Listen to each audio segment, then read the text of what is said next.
I'm not the first person to try this, but I believe that I had a unique experience with this challenge to a certain extent.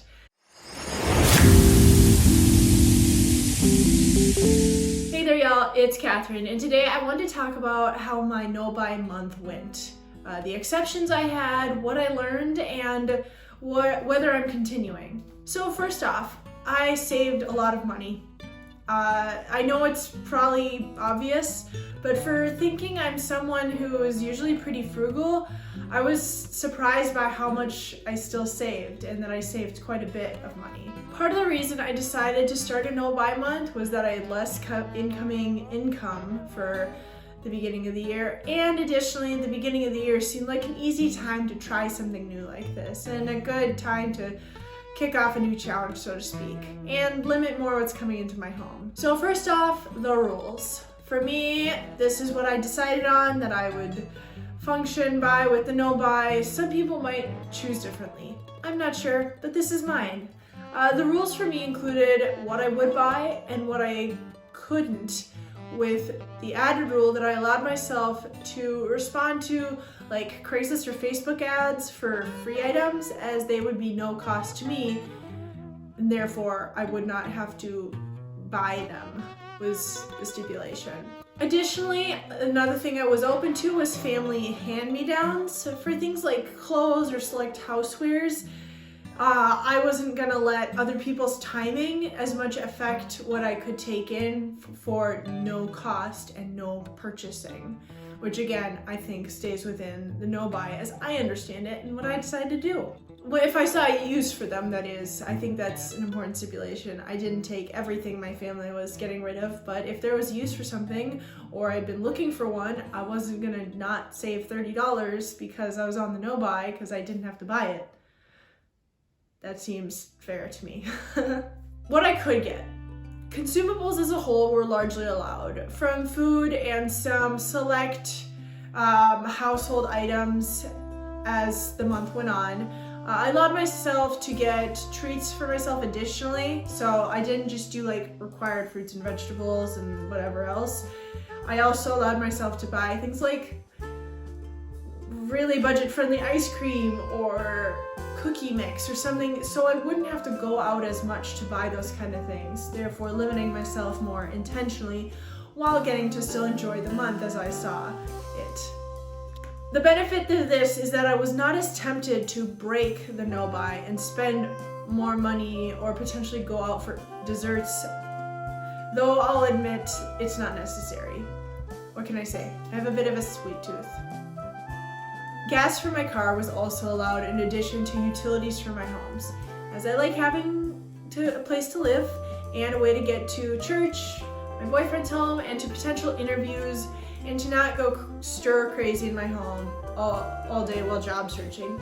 So I mean, gas is again something you use up, so things that could be used up was stuff I allowed to a large extent. You use up utilities every month, and again, I decided to not buy expensive things to like go to. I didn't spend money on like tickets to a large extent, but I got around to places like church. That seemed valid. I also paid for parking downtown for networking events and visiting friends, again to avoid spending money by going like out to eat with them. So it seemed as a way to cut a different cost in a more cost-effective way. I can't prove that. That was my suspicion, and I feel like I'm right at this point. Lastly, I paid for 2 small tickets. One to a networking event and one to go ice skating with my family. But these are both things I used up, similar to the consumables rule. That said, I didn't look to buy expensive concert tickets or something. Like, these were things that, oh, this is this month. It's gonna happen. This is something my family's going to. This is something I could potentially get a job at. So that's why I bought those. What I could not get. I could not get new clothing unless there was a true emergency. I could not pay for new housewares, extraneous cleaning or self-care supplies, nor new furniture or any sporting equipment, hobby supplies, storage supplies. There are also other things I didn't buy, but I feel like describing what I did spend money on largely explains this as a whole. The exceptions. I went out to eat, I think, twice on my own, I believe, though I believe each trip was basically as cheap as eating at home with the coupons I used. Maybe this doesn't count as an exception since it's food, but I wanted to note the times I paid for food that I didn't cook or wasn't paid for otherwise. So, like I said, what I did do was food as a whole, grocery store food, that is to say, utilities for my home and gas for my car. Those were the main ones, and then the main workaround was free items, admittedly. So it wasn't a no accept items month, it was a no pay for them month, so to speak. Like I've already mentioned, I actually got a new couch for free just because of how things worked out in timing, and because I didn't pay for it, I felt it was within my rules. So other people might not feel that way and think that's against the idea of the no buy month, but that seemed within reason for me, and this was more for a monetary lesson to me. So that said, my further thoughts. Like I said before, I saved a lot of money, even though I don't normally spend a ton. I noticed my bank account was staying higher than I usually expect. That's the case even though I budget, and I've only gotten better at sticking to my budget.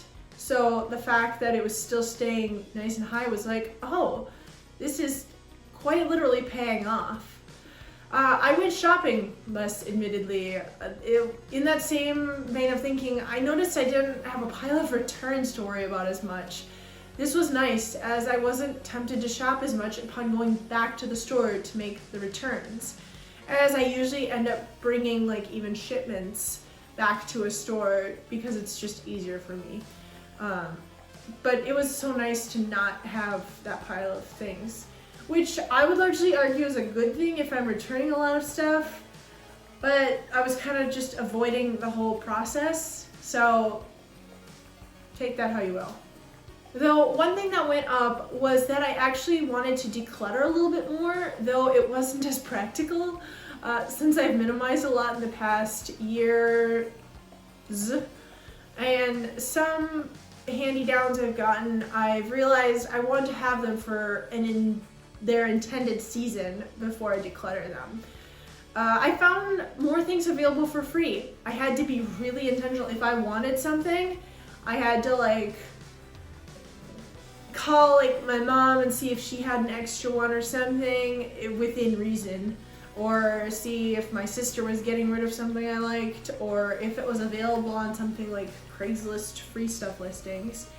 And though I didn't look for every item I wanted that way, I still think it was a nice kind of fail-safe. I found more things available for free, and I was more intentional with what I already had, even going through a box or two of items that were, to be fair, intentionally in storage, as well as reworking my current storage solutions to be of better use in my space. I liked, as a whole, not having to manage more things, both physically and digitally, and I actually appreciated not having as many receipts, as well, to mention something oddly specific. Usually I'm in front of my desk here, and usually I have a little stack of receipts, because this is the spot where I know they're all gonna go. And so not having a big pile to go through on my statements, as I tend to normally do, was nice, and it made for easier banking, especially because with returns you get double the receipts. So that was a nice thing, not having to deal with that, and that kind of went both physical clutter and digital clutter. I noticed that when I did go to browse a store, I'll admit I was tempted to buy a small item or two a couple of times, and the one time when I did need something small, my boyfriend was kind enough to buy it for me. And I'll admit there were a number of times I was surprised that I wanted something, and I was stopped by the no buy rule I had, which I think was part of the point, I'll acknowledge. It helped remind me that most of what I thought I needed, I didn't really need. From new things for my home, to more clothes, to extra home essentials, so to speak, to an, oh, someone might like that random stuff that I might have seen in like the gift section of a store that it's like, no one actually needed that. Sure, it was hard when I found a great deal, but this challenge helped me realize that I usually don't need what I see on clearance racks, even though I know it's a good price. Though as the month went on, I found myself shopping less and less, and I was more and more reminded of not needing more things and being limited and feeling limited by the no-buy. There was less obligation too. I felt less obligated to take advantage of a good deal. And this is one that I realized after the month ended actually. I realized that in the past, it was oh, might as well, or I can always return it situation. But I really tried to stop myself from that, as I felt it would still be a rule. So I was able to say to myself, even though it's a good deal, I can't buy it. And it was honestly kind of freeing too, looking back, knowing that I had a good reason to not buy something. That said, if you feel like you spend too much on things, or if you feel like you're taking on too many new things to your home, I would encourage you to experiment with some type of no-buy. Whether you limit your wardrobe additions for a month, new home goods for 2 weeks, or maybe something like new dishes for a year. Depending on your situation. It could be anything. That said, I realize I am very blessed that I knew I was going to have enough items in my going into the month, and that I had that in my home and it would last me for the month or even longer potentially. So will I be continuing with my no-buy? Not explicitly. I haven't actually bought something at the recording of this video, but I would be more open to it at this point.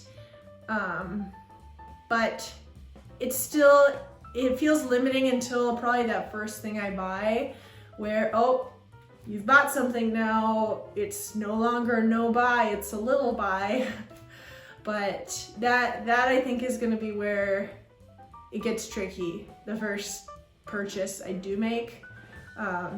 So I will allow myself, but even the other day I was out walking and I saw something I was really thinking to get, and then I realized I didn't need it and it wasn't really gonna make my life any better, so to speak, and I didn't want to go back and return it, and so I put it back on the shelf, and the no-buy in theory continued. So that's where it's at. Thank you all so much for watching. I hope this was helpful, and I'll see you all next time. Bye.